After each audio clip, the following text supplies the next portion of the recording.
কেউ যখন general line থেকে অর্থাৎ সাধারণ লাইন থেকে দিনের পথে ফিরে আসে, ইসলামের পথে ফিরে আসে, কিছু লোক, আমাদের মধ্যেই কিছু লোক তাকে কটাক্ষ করে উস্কানিমূলক কথাবার্তা বলে, তাকে এমন এমন কিছু শব্দ বলে সম্বোধন করা হয় যা মোটেও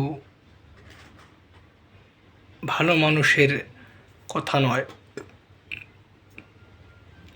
কিছু মানুষ তো এমন এমন কথা বলে, সে ভণ্ড, সে মৌলবাদী, জাহেল, পীর বাবা, দরবেশ, আবার বলে কি এসব ঢং, উগ্রবাদী। সবচেয়ে কমন যে বিষয়টা, সেটা কি জানেন? সেটা বর্তমানে সবাই বলে জঙ্গি। জঙ্গি আরও আছে ভালোভাবে শুদ্ধ করে কোরআন পড়তে জানে না। আরে তোমার তো এখনো দাড়ি রাখার বয়স হয় নাই, পিঠ ধরছো নাকি?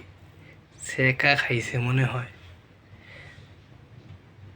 আমাদের সমাজটা এরকম, মানে আমরা ইসলামের পথে কেউ ফিরে আসতেছে, আমরা তাকে স্বাগত না জানিয়ে তাকে আমরা উস্কানিমূলক কথা বলি, তাকে ইসলাম থেকে দূরে রাখার চেষ্টা করি। হোয়াই? ইসলাম তো আমাদের এমন শিক্ষা দেয় না।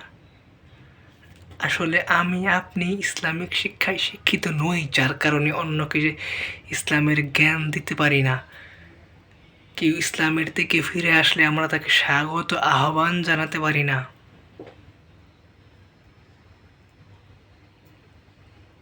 আপনি কি আদৌ মৃত্যুকে ভয় করেন? মৃত্যু পরে আল্লাহকে ভয় করেন? মৃত্যুকে ভয় করেন? কবরকে ভয় করেন? জাহান্নামকে ভয় করেন?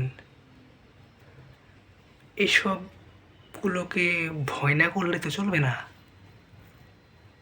আপনাকে ভয় করতে হবে। কবর খুবই নিষ্ঠুর জায়গা যদি আপনি ভালো কাজ না করে যেতে পারেন। জাহান্নাম তো আমরা সবাই জানি কতটা নিষ্ঠুর হতে পারে, তা আপনার ধারণার বাইরে যদি আপনি সেখানে না যান।